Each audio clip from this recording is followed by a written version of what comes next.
আসসালামু আলাইকুম। এই টিউটোরিয়ালে আমরা কৃত্রিম উপগ্রহের পর্যায়কাল সম্পর্কিত একটা এমসিকিউ সলভ করব। এমসিকিউটা ময়মনসিংহ বোর্ড 2023 সালে আসা। তো 14 নম্বর এমসিকিউ। আর ও 2R ব্যাসার্ধ বিশিষ্ট বৃত্তাকার কক্ষপথে প্রদক্ষিণরত দুটি কৃত্রিম উপগ্রহের পর্যায়কালের অনুপাত কত হবে? তো এখানে 4টা অপশন দেওয়া আছে। তো পর্যায়কাল, কৃত্রিম উপগ্রহের পর্যায়কাল বিষয়টা আমরা কোথায় পাইছিলাম? সেটা হলো আমরা কেপলারের তৃতীয় সূত্রে আমরা কৃত্রিম উপগ্রহের পর্যায়কালের বিষয়টা পাইছিলাম। তো কেপলারের তৃতীয় সূত্র থেকে আমরা কি পাই? দেখো, কেপলারের তৃতীয় সূত্র বা আবর্তনকালের সূত্র হতে আমরা পাই টি সমানুপাতিক আর কিউব। সমানুপাতিক কি? আর কিউব। সেইখান থেকে আমরা সমানুপাতিক তুলে দিলে একটা ধ্রুবক কে নিতে পারি, এবং এরপরের লাইনে আমরা লিখতে পারি টি² divided by R cube equal কে।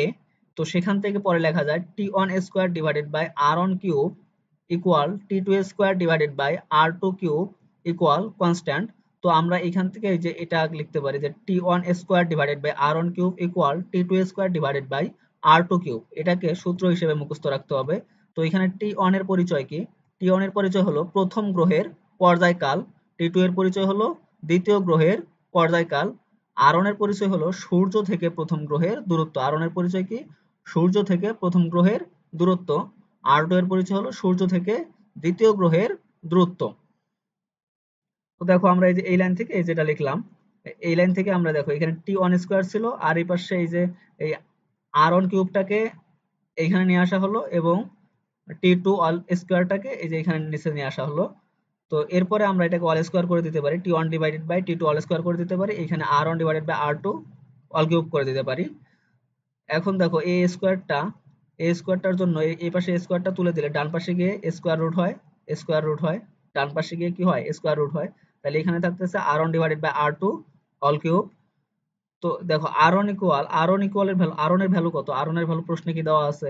আর1 এর ভ্যালু প্রশ্নে দেওয়া আছে আর, মানে আমরা প্রথম গ্রহের মানে ব্যাসার্ধটা ধরতেছি, সূর্যকে কেন্দ্র করে যে ঘুরতেছে প্রথম গ্রহের ব্যাসার্ধটাকে আমরা ধরতেছি আর, এবং দ্বিতীয় গ্রহের ধরতেছি 2r। প্রথম গ্রহের পর্যায়কাল ধরতেছি টি1, দ্বিতীয় গ্রহেরটাকে ধরতেছি টি2। তার মানে আর1 ইকুয়াল এখানে হবে আর। আর1 এর জায়গায় কি বসাবো? আর1 এর জায়গায় আর বসাবো, আর আর2 এর জায়গায় কি বসাবো? 2r বসাবো। সেটা বসাইলে দেখো আর আর আর কাটাকাটি যায়, গেলে কত থাকে? 1/2। 1/2 বা হাফ কিউব।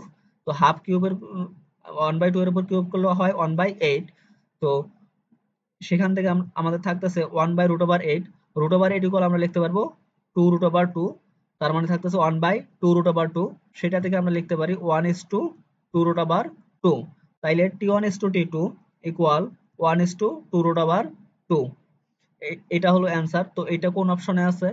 এইটা আমাদের ক নাম্বারে আছে।